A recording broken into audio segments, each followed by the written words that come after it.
رہے گا قائم پہاڑ جب نہ رہے خدایا، تیرے منہ کی ایک بات بھی ٹلے گی نہ چاہے کچھ بھی ہو۔ عزیز ناظرین، میں ایاد ظریف آپ تمام دیکھنے والوں کو ہمارے روز کے بائبلی مطالعاتی پروگرام کی نئی قسط میں خوش آمدید کہتا ہوں۔ ابھی ہم زبور کی کتاب کا مطالعہ کر رہے ہیں اور آج ہم 107 اور 108 زبور کا مطالعہ کریں گے، اور آج اس کے ساتھ ہی ہم زبور کی 5 کتابوں میں سے 5ویں کتاب کا آغاز کریں گے۔ لیکن پروگرام کے باقاعدہ آغاز سے پہلے میں اسٹوڈیو میں موجود خدا کے خادم بھائی یوسف کا خیر مقدم کروں گا۔ خوش آمدید بھائی۔ شکریہ بھائی۔ اور اسٹوڈیو میں آئے دیگر مہمانوں کو بھی خوش آمدید۔ بھائی یوسف، پچھلی قسط میں آپ نے کہا تھا کہ وہ زبور 105 میں ابراہیم کے وعدے یا خدا کے وعدے یا عہد کے متعلق بات کرتا ہے، اور زبور 106 میں لوگوں کی ناکامی کے متعلق، اور 107 میں وہ خدا کے اس قوم کو بحالی دینے کے حوالے سے بات کرے گا۔ ہمیں بتائیے کہ خدا زبور 107 میں اس قوم کو کیسے بحال کرے گا؟ اگر ہم اس زبور کو دیکھیں تو اس کی شروعات 3 ایسی آیات سے ہوتی ہے جن میں خداوند کی تعریف ہے، کیونکہ اس نے فدیہ دے کر انہیں مخالفوں کے ہاتھ سے چھڑا لیا اور ان کو ملک ملک سے جمع کیا۔ یہاں پر نجات ہی کی بات ہے، جیسے خروج کی کتاب کے آغاز میں نجات کا کام ہوا، اور اس سے پہلے 12ویں اور 13ویں باب میں بھی۔ پھر اس نے انہیں ملک ملک جمع کیا، اور یہ ایسی بات ہے جو ملک مصر میں نہ ہوئی کیونکہ وہ ملک مصر میں تھے، لیکن میں کہوں گا کہ 70 عیسوی میں وہ دنیا کے سب ممالک میں جا بجا بکھر گئے، اور وہ کہتا ہے اس نے انہیں ملک ملک جمع کیا۔ اور اس زبور میں آگے چل کر ہم دیکھیں گے کہ خدا کس طرح رحمت اور فضل کے ساتھ ان سے پیش آیا اور انہیں خداوند میں بحال کیا، اور ہم دیکھیں گے کہ انہیں وہ واپس لے آیا۔ کیا زبور 107 کی کوئی خاص تقسیم ہے؟ دیکھیں بھائی، یہاں پہلی 3 آیات میں تعارف ہے۔ یہاں لکھا ہے کہ خداوند کا شکر کرو کیونکہ وہ بھلا ہے، اور میں کہوں گا کہ آیت 4 اور 32 4 مرکزی باتوں کے حوالے سے ہیں، اور ان میں پہلی بات یہ ہے کہ ہم اس میں ایک بنجر بیابان کو دیکھتے ہیں جہاں لوگ بھٹک رہے تھے، اور اگلی آیت میں کہوں گا یعنی 10 تا 16 ان اسیروں کے حوالے سے ہے جو قید میں مصیبت زدہ ہیں، اور پھر اس کے بعد آیت 17 سے 22 یہاں پر وہ بیمار ہیں جو سچ میں موت کے منتظر ہیں، اور پھر آخر میں آیت 23 سے 32 سمندری طوفان کی مصیبت کے بارے میں بات کر رہی ہیں۔ اور یہ 4 مرکزی باتیں ہیں جو ان لوگوں کے بارے میں ہیں جو بیابان میں بھٹک رہے تھے، جو کہ قیدی تھے، بیمار تھے، جو بیماری کے بستر پر تھے، اور پھر ایک بڑے سمندری طوفان کی مصیبت ہے۔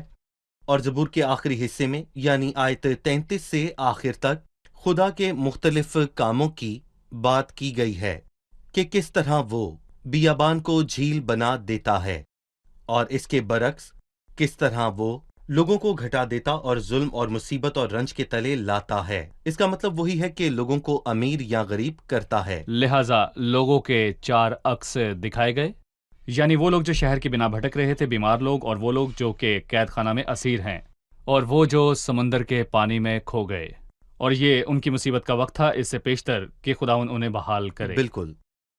ان لوگوں کا احوال بیان کرتے ہوئے جو شہر کی بنا بھٹک رہے تھے، اس نے 4تھی آیت میں کہا وہ بیابان میں صحرا کے راستے پر بھٹکتے پھرے، اس کو بسنے کے لیے کوئی شہر نہ ملا، وہ بھوکے اور پیاسے تھے اور ان کا دل بیٹھا جاتا تھا۔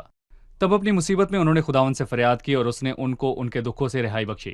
وہ ان کو سیدھی راہ سے لے گیا تاکہ بسنے کے لیے کسی شہر میں جا پہنچیں۔ کاش کے لوگ خداوند کی شفقت کی خاطر اور بنی آدم کے لیے اس کے عجائب کی خاطر اس کی ستائش کرتے۔ مصیبت میں ان کی فریاد اور ان کا بھٹکنا پھرنا اور خداوند کو ان کی رہنمائی کرنا۔ وہ کون سا شہر ہے جس میں پہنچیں گے؟ یہاں اس نے کہا بسنے کے لیے کوئی شہر۔ بھائی، میں نے ان کو ان حصوں میں دیکھا جن کا تذکرہ آپ نے ابھی کیا، کہ لوگوں کا مجموعہ تاریخ، ان کا بیابان میں بھٹکنا ہمیں دستے سینا کی یاد دلاتا ہے جب وہ مصر سے نکلے، اور وہ بیابان میں بھٹکتے رہے، وہ بھوکے اور پیاسے تھے اور انہیں ہلاک ہو جانا چاہیے تھا۔ بیابان میں لوگوں کی اتنی بڑی تعداد، وہ وہاں سے کیسے نکل سکتے تھے؟ لیکن انہوں نے اپنی مصیبت میں بہت بار خداوند سے فریاد کی، اور اس کے بعد انہوں نے اندھیرے اور موت کے سائے میں بیٹھنے کی بات کی، اور میں یہاں کہوں گا کہ یہ الفاظ بادشاہی کی تاریخ کے متعلق بتاتے ہیں، اور بے شمار مرتبہ وہ اندھیرے اور موت کے سائے میں بیٹھے مصیبت اور لوہے میں جکڑے۔ آپ قضات کی کتاب کو پڑھ لیجئے اور سلاطین کو تو آپ ان کی زندگی کی مصیبتوں کو واضح طور پر دیکھیں گے۔ دوسرے اور تیسرے حصے میں اس نے اپنا کلام نازل کر کے انہیں شفا دی، اور میں اس میں مسیح کی آمد کو دیکھتا ہوں۔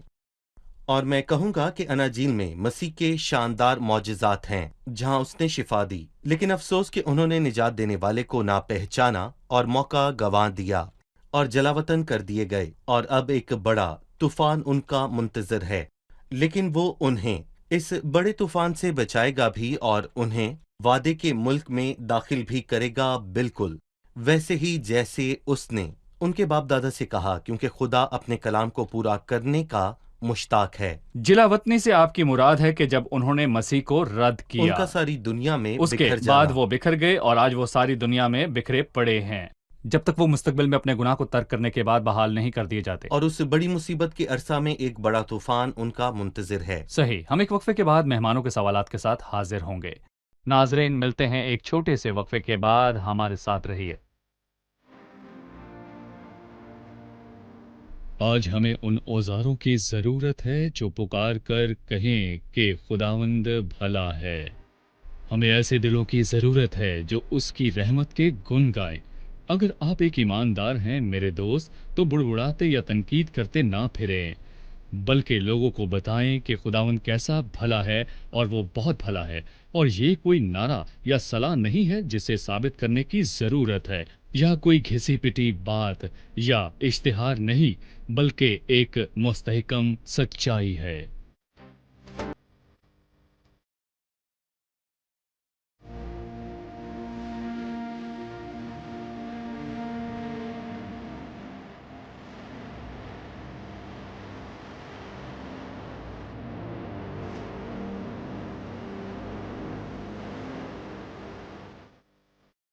خوش آمدید، آئیے اپنے مہمانوں کی طرف بڑھتے ہیں اور جانتے ہیں ان کا سوال۔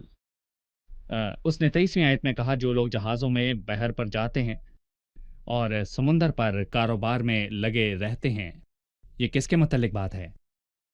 بھائی یوسف، وہ کون ہے جو جہازوں میں بحر پر جاتے ہیں اور خدا کے کاموں کو دیکھتے ہیں؟ دیکھیں، میں کہوں گا کہ اس زبور میں 4 بڑے عکس ہمیں عام اصولوں کے متعلق بتاتے ہیں۔ جو شخص بیابان میں بھٹکتا ہے وہ مصیبت میں رہتا ہے، وہ زمین پر تھا جو سمندر میں ہونے سے آسان ہے۔ پھر اندھیرے اور موت کے سائے میں بیٹھنے والوں کا عکس ہے جو مصیبت اور لوہے سے جکڑے ہوئے تھے۔ آپ کو یاد ہے جب یوسف قید میں تھا، وہ قید خانہ میں تھا اور بہت مصیبت میں تھا، لیکن خدا اسے لوہے کی زنجیروں سے چھڑانے میں قادر تھا۔ اور میں کہوں گا کہ یہ ایک عام اصول ہے۔ میں کہوں گا کہ خدا کسی کو بھی لوہے کی جکڑ بند سے چھڑا سکتا ہے، اور اگر وہ اسے پکارے۔ اور پھر ایک بیمار شخص جو موت کے قریب ہے، تو اس کے پاس خداوند کے سوا اور کوئی پناہ نہیں ہے۔ وہ شخص جو محسوس کرتا ہے کہ موت آہستہ آہستہ اس کے نزدیک آ رہی ہے، وہ خداوند کو پکارتا ہے اور خدا شفا دیتا ہے۔ یہاں بھی وہ ایک عام اصول واضح کرتا ہے، مثلاً شاگردوں میں جب خداوند انہیں ایک گہرا سبق دینا چاہتا ہے، کیونکہ ان کے دل سخت ہو چکے تھے، انہوں نے روٹیوں کے ٹکڑوں اور مچھلیوں سے نہ سمجھا، تو اس نے مجبور کر کے اپنے شاگردوں کو کشتی میں بٹھایا اور انہیں خود سے پہلے پار بھجوا دیا، جبکہ وہ ان کے ساتھ نہ تھا، بلکہ وہ پہاڑ پر دعا کر رہا تھا۔ اور جب وہ جھیل کے درمیان پہنچے تو طوفان آ گیا، اور وہ ماہی گیر تھے اور وہ بچپن ہی سے یہ کام کر رہے تھے، لیکن وہ اس طوفان کی صورتحال سے خوف زدہ ہو گئے۔ پالوس کے اعمال 27 کی مثال لے لیجئے، جب وہ سمندر میں تھا تو پالوس کن حالات کے اندر تھا؟ آخر ہم کو بچانے کی کوئی امید نہ رہی جب بہت دنوں تک سورج نظر نہ آیا، سمندر کے عین درمیان، اور ایک خوفناک مصیبت، اور آپ کو لگے کہ آپ مرنے کو ہیں، تو آپ کس کے پاس جائیں گے؟ میں ناظرین سے مخاطب ہوں۔ فرض کیجئے کہ آپ کسی ایسی حالت میں ہیں، مثال کے طور پر کہ آپ بیابان میں راستہ بھٹک چکے ہیں، یا پھر آپ بیماری کی قید میں ہیں، یا مشکل حالات کی قید میں ہیں، یا پھر آپ فرض کریں کہ آپ بہت بیمار ہیں اور آپ موت کے قریب ہیں، یا پھر فرض کریں کہ آپ بہت بڑے طوفان میں پھنسے ہیں اور کوئی راہ نہیں ہے، لیکن ہر مسئلے میں آپ کے پاس ایک دروازہ ہے۔ اور چاروں مرتبہ ایک مصیبت میں انہوں نے اپنے خداوند سے فریاد کی اور اس نے ان کو ان کے دکھوں سے رہائی بخشی۔ حالات کیسے بھی ہوں، کیسا ہی مسئلہ کیوں نہ ہو، لیکن ہمارا خدا سنتا ہے، وہ ہماری مصیبت میں ہماری سنتا ہے۔ آپ اس سے کسی بھی حالات میں فریاد کریں تو وہ جواب دے گا۔ لہٰذا بھائی یوسف، نبوتی پہلو یہاں قوم کی مصیبت کے متعلق ہے، لیکن وہ عام اصول کی بات کرتا ہے ان سب کے لیے جو صحیح، مصیبت زدہ ہیں، بالکل۔ بیابان میں بھٹکتے ہیں، بیمار ہیں، اور وہ جو قید میں ہیں یا سمندر میں پھنسے رہائی کے طالب ہیں۔ ہر کوئی جو خدا کو خداوند کہتا ہے اس سے امداد اور معاونت پاتا ہے، خاص صحیح، کر ہر زمانے میں خدا کے فرزند۔ یقیناً۔ بھائی یوسف، خدا کے متعلق 33ویں آیت میں کہا گیا کہ وہ دریاؤں کو بیابان بنا دیتا ہے اور پانی کے چشموں کو خشک زمین، اور 35ویں آیت میں وہ بیابان کو جھیل بنا دیتا ہے اور خشک زمین کو پانی کے چشمے، سو وہ خشک کرتا ہے اور پانی کے چشموں کو نکالنے والا صحیح، بھی ہے۔ خدا ہی عطا کرتا اور ہمیشہ خدا ہی باز رکھتا ہے۔ میں سوچتا ہوں کہ خدا کے یہ عطا کرنے اور باز رکھنے کے کام کیسے ہوتے ہیں۔ خدا کی حکمت اور یہ عرفان میرے لیے نہایت عجیب ہے، یہ بلند ہے، اور میں خدا اپنی حکمت میں بیابان کو جھیل بناتا ہے اور دریا کو خشک کر دیتا ہے۔ تو نے بڑے بڑے دریاؤں کو خشک کر ڈالا۔ میں کہوں گا کہ خدا دونوں کلام کرتا ہے۔ آئیں زبور کی ایک اور آیت دیکھتے ہیں۔ دانا ان باتوں پر توجہ کرے گا اور وہ خداوند کی شفقت پر غور کرے گا، پر ہر چیز میں خدا کے ہاتھ کو دیکھیں۔ اگر آپ کے سامنے ایک بیابان پانی کی ندیوں میں تبدیل ہو جائے تو آپ کو کہنا چاہیے کہ یہ خدا نے کیا ہے، اور آپ کے سامنے بڑے دریا خشک ہو جائیں تو یہ خدا ہی کا کام ہے، اور وہ ہمیشہ حکمت رکھتا ہے۔ دانا ان باتوں پر توجہ کرے گا اور خدا کی شفقت پر غور کرے گا۔ مطلب خداوند کے ہاتھ سے سب چیزوں کو پانا اچھا ہے، جب وہ عطا کرے اور جب وہ باز رکھے، اور جب وہ عطا کرے اس کا شکر کریں، اور جب وہ باز رکھے ہمیں اس کے پاس جا کر اس میں چھپی حکمت کو دریافت کرنا چاہیے تاکہ وہ ہمیں سمجھا سکے۔ بالکل۔ بھائی یوسف، اب میں زبور 108 کی طرف بڑھنا چاہوں گا۔ زبور 108 داؤد کا مزمور۔ بھائی یوسف، اس کا موضوع کیا ہوگا؟ میں کہوں گا کہ لوگوں کا ملکوں پر قبضہ، لیکن وہ خداوند کے پاس واپس لوٹ آئے۔ خدا انہیں حفاظت کے ساتھ ملک میں پہنچائے گا، جیسا کہ اس نے زبور 105 میں قسم کھائی اور اس نے عہد کیا، ابراہیم کا عہد۔ اور خداوند اپنے کلام کو وفاداری سے پورا کرنے کا مشتاق ہے، وہ اپنے وعدوں کو پورا کرتا ہے۔ لہٰذا یہاں پر جو بات چیت ہے وہ برکتوں کے حوالے سے ہے جو توبہ کرنے کے بعد ہر انسان کو ملتی ہے جو خدا کے پاس لوٹ آتا ہے۔ خدا انہیں برکتیں عطا کرتا ہے، خاص کر صحیح، زمینی لوگ مستقبل میں توبہ کر کے لوٹیں گے۔ خدا انہیں بڑی آزمائش سے نکال کر بادشاہی میں داخل کرے گا۔ ان کے پاس وعدے ہیں، اور ہمارے پاس اور بھی بڑے وعدے ہیں، عظیم اور قیمتی وعدے ہمارے ہو گئے ہیں، اور اگر ہم خدا کے پاس پورے ایمان اور دل سے آتے ہیں تو ہم اس کی ان برکتوں کو پائیں گے جو وہ دل لگانے والوں کو دینے کا ارادہ رکھتا ہے۔ لکھا ہے، اے خدا میرا دل قائم ہے، میں گاؤں گا اور دل سے مدح سرائی کروں گا۔ اے بربط اور ستار جاگو، میں خود بھی صبح سویرے جاگ اٹھوں گا۔ اے خداوند، میں لوگوں میں تیرا شکر کروں گا، میں امتوں میں تیری مدح سرائی کروں گا، کیونکہ تیری شفقت آسمان سے بلند ہے اور تیری سچائی افلاک کے برابر ہے۔ اے خدا، تو آسمانوں پر سرفراز ہو اور تیرا جلال ساری زمین پر ہو۔ اپنے دائنے ہاتھ سے بچا اور ہمیں جواب دے تاکہ تیرے محبوب بچائے جائیں۔ بھائی یوسف، ان 6 آیات کے متعلق ہمیں بتائیے۔ ایک عظیم شخص جو خدا کو لے کر ہے، بے حد پر اعتماد ہے، اور ہم نے اس زبور پر پہلے بھی غور کیا ہے، جبکہ میں کہوں گا کہ داؤد غار میں تھا، اور جب اس نے ساؤل کا پیچھا کیا، مگر وہ اپنے ذاتی معاملات سے بالاتر ہوا اور اس کا ایمان بلند ہوا، سو اس نے کہا، اے خدا میرا دل قائم ہے، میں گاؤں گا اور مدح سرائی کروں گا۔ اور یہاں بھی وہی بات دہرائی گئی۔ ہم مشکل حالات سے گزرتے ہیں، لیکن میں یہاں کہوں گا، کیا ہم مشکل حالات میں خداوند کی مدح سرائی کر سکتے ہیں؟ جواب ہے جی ہاں، ہم تیری بڑی مہربانی کے لیے شکر کرتے ہیں جو مستقل ہے۔ لہٰذا مشکل حالات کے اندر ہم کہہ سکتے ہیں کہ میرا دل قائم ہے، میں گاؤں گا اور مدح سرائی کروں گا، نہ صرف جب خدا ہمیں نکال لے بلکہ جب میں مشکل حالات میں ہوں تب بھی۔ بھائی یوسف، میں یہاں کہنا چاہوں گا کہ منظر بدل جاتا ہے۔ پچھلے زبور میں لوگوں کے بیابان میں بھٹکنے کی بات ہوئی،